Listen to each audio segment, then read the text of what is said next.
Y Gustavo Carabajal. Decíamos recién que ya son más de 2 millones de desplazados en Ucrania, personas que se escapan de la guerra, muchos niños. Ayer tomamos nota de una imagen estremecedora de un chiquito de 11, 12 años caminando solo por la frontera de Ucrania con un celular, ahí lo estás viendo, adosado a su mano con poquitas cosas en una bolsa.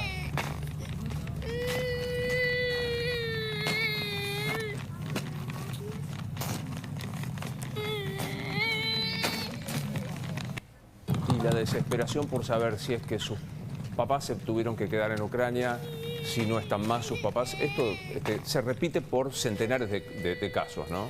Exacto, son millones los chicos en este momento que están siendo desplazados y pensamos, son los más vulnerables entre los vulnerables, ¿no? Los adultos mayores también, pero la huella indeleble que queda en la mente de un niño con una experiencia tan traumática es justamente irreversible, ¿no? Es un trauma que no se borra.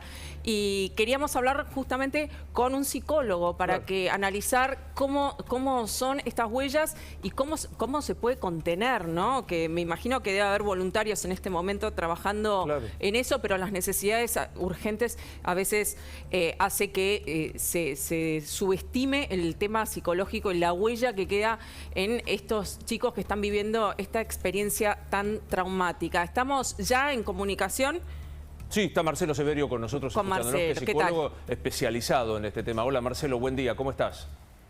¿Qué tal, Luis? ¿Cómo están? Buen día a todos y a todos. ¿Cómo andan? Se suele decir que los duelos más difíciles de superar tienen que ver con muertes, con mudanzas o con shocks postraumáticos. Imagino que la guerra está inscripta en esto de los más difíciles, ¿no?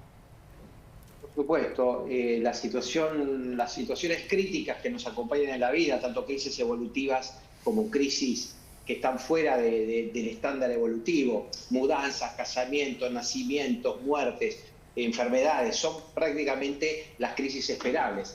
Pero también tenemos crisis inesperadas. Por ejemplo, la pandemia claramente fue una de las crisis inesperadas para nosotros. La guerra son situaciones inesperadas, salen fuera del libreto de las crisis evolutivas. Y por supuesto, como inesperadas, dejan un caudal traumático muy importante.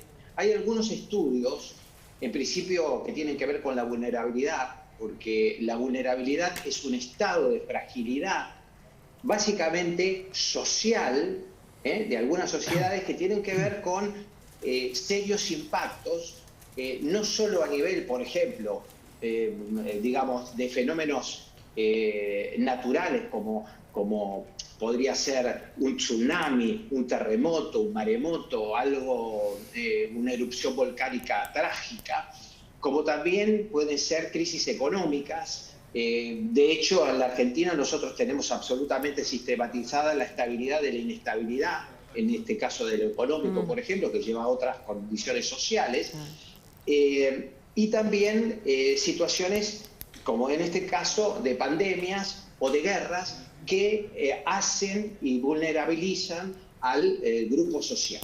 No obstante, les tengo que decir que la vulnerabilidad es un estado absolutamente subjetivo, porque puede haber un estado de vulnerabilidad social, pero cada uno hace su vulnerabilidad de la vulnerabilidad social. Es decir, hay una vulnerabilidad personal y hay una vulnerabilidad que se elucubra a partir de la vulnerabilidad social, digamos. Tengan en cuenta esto, que es algo muy importante, porque estas situaciones de vulnerabilidad, como estamos viendo esta imagen que es patética y absolutamente emocionalmente terrible, esto que estamos viendo es lo que deja secuela toda la vida, impacto traumático. Impacto traumático nos acompaña todavía, sí, decime. No, y cómo hablar nosotros con nuestros hijos, ¿no? Que ven todas estas imágenes, todavía están tratando de procesar los 2 años de pandemia y ahora esto que genera mucha más incertidumbre sobre el futuro del mundo, ¿no? ¿Cómo hablar con los chicos de esto? Claro, básicamente es justamente un punto nodal en este caso, porque estas imágenes recorren el mundo y también son los adolescentes y los niños que ven estas imágenes que tienen permanentemente contacto en Internet. En principio yo te diría que la cuestión afectiva, si hay algo que nos puede sanar esta vulnerabilidad traumática, son las figuras de apego. Las figuras de apego son los tutores de resiliencia, y los tutores de resiliencia en general son los padres, los amigos, la familia. Hay en el ranking de la felicidad, y no es un término banal, sino la felicidad como bienestar, hay investigaciones que señalan que el afecto de los vínculos es muy, pero muy importante. Entonces, yo sugiero que los padres, en este caso, en las conformaciones familiares, que puedan abrazar a sus hijos, que puedan decirles te quiero y que puedan explicarles que estas situaciones son alternativas absolutamente fuera de lo común, y que deben sostenerse en cuestión afectiva, en esta cuestión familiar que puede ser un elemento absolutamente sanador para todos los chicos que pueden observar. Fabián, ubiquémonos en el caso de esta imagen tremenda que veíamos, este chiquito solo, no sabemos qué pasó, si es que sus padres se quedaron, si fallecieron o no, o de la nena que está en este refugio cantando Frozen para no sé, paliar la desesperación. Digamos, a partir de estos chicos que están allí, ¿qué se debe hacer para evitar este trauma que vos estás mencionando? Bueno, básicamente estos chicos, en principio decirte, Luis, que el trauma acompaña, hay estudios, ya desde los campos de exterminio de la Alemania nazi, hay estudios de los impactos traumáticos que le han dejado a esos chicos que estuvieron internados en campos de concentración a lo largo de toda la vida. Hay estudios como el famoso psiquiatra Boris Cyrulnik, que él mismo estuvo en campos de concentración, que dice que el trauma te acompaña toda la vida. Es decir, sería algo así como, para decirles una imagen, el patito feo que se observa en el lago y se da cuenta que es un cisne, no es que ya solucionó su impacto traumático. Es decir, lo acompaña toda su vida, esa sensación de ser un pato descalificado, y bueno, pudo haber resurgido en su vida y contemplar la fortaleza que le dio ese ser diferente a la descalificación que sufrió. Marcelo. Quiere decir que el impacto traumático los acompaña. El tema es justamente las personas que puedan acompañar a estos chicos en el abrazo, en la calidez, en presentarse como figuras de apego que los puedan contener como para subsanar esa herida, ese impacto tan fuerte. Marcelo, esto es fundamental, sí, cómo no. Se cita mucho en estos días la película La vida es bella, ¿viste? El padre que le construye un mundo de fantasía en un campo de concentración al hijo.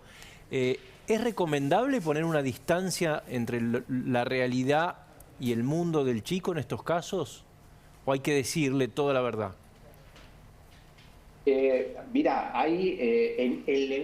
Pancho, como pregunta es muy atinada. Por supuesto que lo que es la película La vida es bella, que es absolutamente emocionante, dista un poco de la realidad. No se trata de banalizarle la realidad al chico, se trata de explicarle con el lenguaje infantil lo que está sucediendo.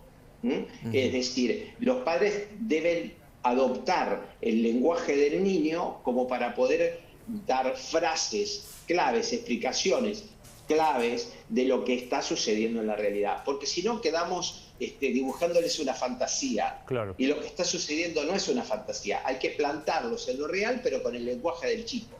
Los chicos en general, y para reforzar esto, entienden las cosas mucho menos retóricamente que los adultos. Es decir, con mensajes directos y claros, esto favorece a los chicos a que puedan tener una comprensión de la situación y poder pisar y trazar ellos mismos su propia estrategia.